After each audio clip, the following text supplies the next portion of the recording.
Schiff, who started out, as you said, Megan, very partisan, and then Devin Nunes, who is soul to soul, apparently, to the president.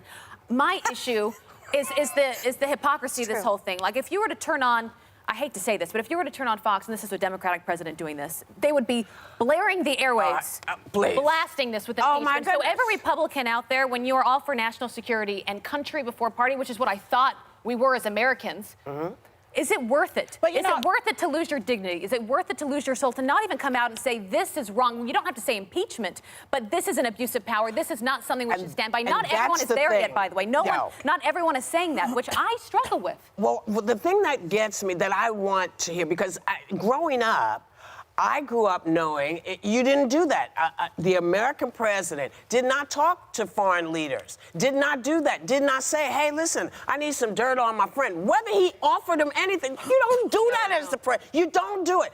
What I wanted to hear was everybody say, we all know that this did not go down well.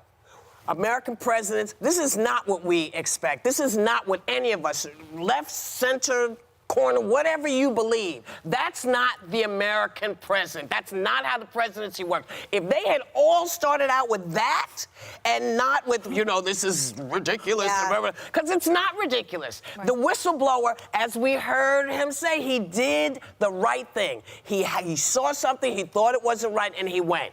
The thing that I was confused about in listening to him discuss all of this was he said, you know, it didn't really affect us in the intelligence community. So I didn't feel that it was something I needed to take to Congress, which is why I went over and asked, is this the protocol? I think that's what confused everybody. It was important for this guy, McGuire, to say that the whistleblower straight up was a responsible guy, because Trump is trying to make him as partisan.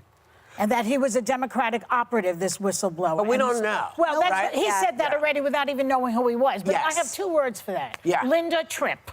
Linda Tripp. I don't know what that even means. But she's going to explain it to you. Well, can I just say really quick, because we are out of time and we're going to get our butts kicked because we keep going over time. Talking about bad Republicans, go read Ben Sass's statement, senator from Nebraska. Prudent, going exactly how I feel about this issue. I know, but there is one person speaking, and I think more than one. And there will be. Listen, and when we get to the place where everybody says we all agree this behavior is not acceptable, then we'll get the presidency we need. When we all decide the Republican Party's never going to do that. I am never going to say never. I think Mitch McConnell, and I'm going to say this: Mitch was in shock. Because he said, listen, I didn't know there was a problem with the money going over there. Nobody talked to me. And I thought, well, okay, Mitch, you out now too. I mean, he said nobody talked to me. Every time he stops talking to people, they just